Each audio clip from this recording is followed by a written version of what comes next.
Dear Dr. Kep, my mom has dementia, and my sister has left me on my own to manage all of my mom's care. I've tried reaching out, and she just seems to be absent. It's hard to take on my mom's care all by myself, and I wish that my sister was here to help. Can you give some tips on how to engage an absent sibling? In the world of caregiving and caring for aging parents, it's very common that one family member takes on primary caregiving responsibilities. Maybe that person lived closest to their parent. Maybe you're the eldest child if you're the primary caregiver. Maybe you're the most responsible. Maybe you have the most resources emotionally or with your home. There are so many factors that put people in the role of being a primary caregiver. And if you're a primary caregiver in the position of trying to engage an absent sibling, tensions are going to run really high. Since we're talking about family dynamics, before I get into I'm going to share 8 strategies for engaging the sibling, but I want to kind of set the stage a little bit for what family caregiving looks like when we care for our aging parents, and we're adults caring for aging parents. Because we're coming to caregiving at a stage in our life where we may have lived separately from our parents for decades and built out our lives that has our parents living alongside of us, not with us. You don't technically have to be living with your parent to be caring for her or him, but they're no longer living alongside you. They need some assistance, right? So that changes the dynamic of things. Sometimes our relationship as we come into caregiving can highlight challenges in our relationship before caregiving. So if you lived in a family that was very strained, maybe a family with lots of secrets, then you might not trust the information that you get with caregiving. If you lived in a family that was very private, you might not get all of the information when it comes to caregiving. If you lived in a family where there were a lot of attachment injuries, like maybe you were abandoned or there's a long period of estrangement, there's going to be some complications in the caregiving process. You and your sibling, even though you grew up in the same family, are going to have your own unique experiences with the parent that you're caring for. We caregive in a relationship. There would be no caregiver without a care recipient. And these relationships, these caregiving relationships, are very, very intimate.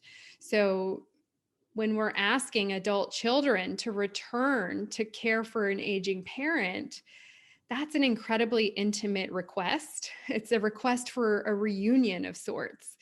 And that can be very intimidating for caregivers, for adult children coming back into a dynamic with their aging parent. The first strategy is to ask your sibling to have a meeting about your aging parent's care. I suspect you've done that, but we have to start there anyway.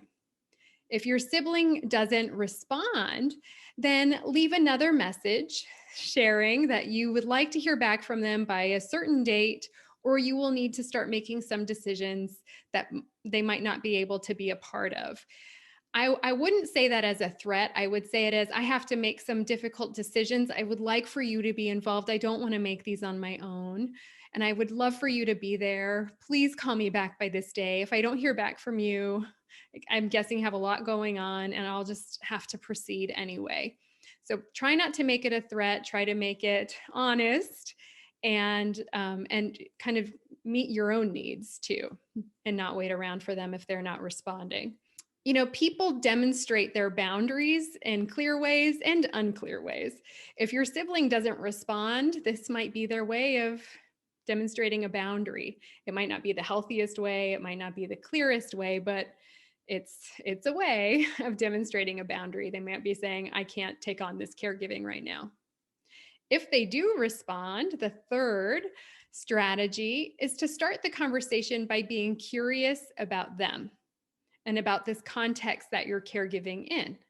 So tell me, what is it like for you that I'm asking you for help with caring for mom? What's on your plate right now? What does it feel like to you to be asked to caregive right now? This is really important because caregivers are, and you know this as the primary caregiver, caregivers are often not asked what it's like for them. Caregivers are often just assigned, right? Like, and they have no choice in it. And so starting the conversation being curious about your sibling and what your sibling's going through and what how they're feeling about this whole thing anyway could really help in fostering your relationship, but it also could clarify what's going on for your sibling that's keeping them absent. And that might help you with some compassion and understanding for your sibling and maybe even for yourself. I often hear from caregivers things like, well, I don't want to offer to help because I'm afraid I'm going to be asked to do everything and I can't do everything. I don't know if I'll ever be able to turn off the caregiving faucet. Just going to, like, all the needs are just going to pour out. Or it's not healthy for me to be involved. My mom and I have never been close, and this will just bring up too much for me. I don't think I can handle that. You might have these same protests yourself, but do it anyway. And it can be hard if your sibling's saying, I'm sorry, I just can't help right now, because it could feel like you're stuck holding all these caregiving responsibilities by yourself. And I get that. And we're going to talk about that in a minute as well.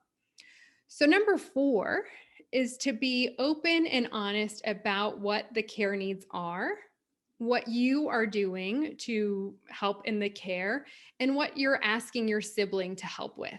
So, this will take some planning ahead of time for you to brainstorm what are all of the caregiving tasks, and what am I doing, and what would really be helpful for my sibling to help with. If your sibling lives far away, maybe it's financial. If your maybe that's contributing some finances or managing finances.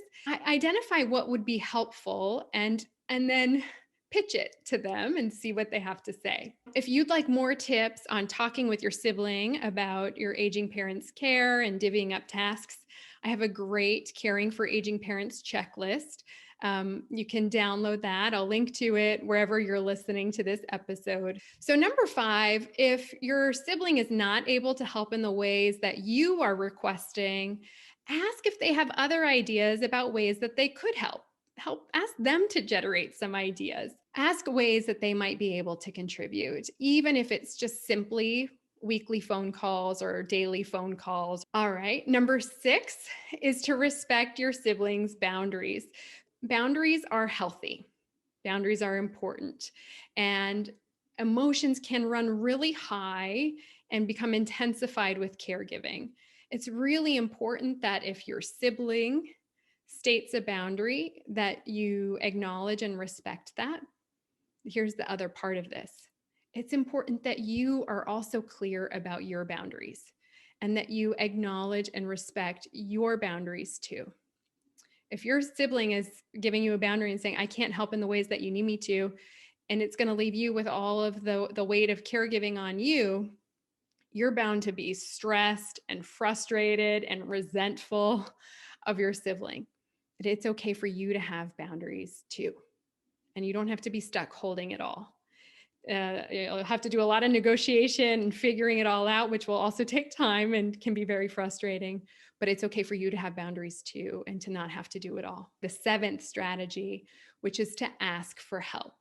As caregiving demands increase, you are going to need to build your circle of support for you as a primary caregiver and for your loved one.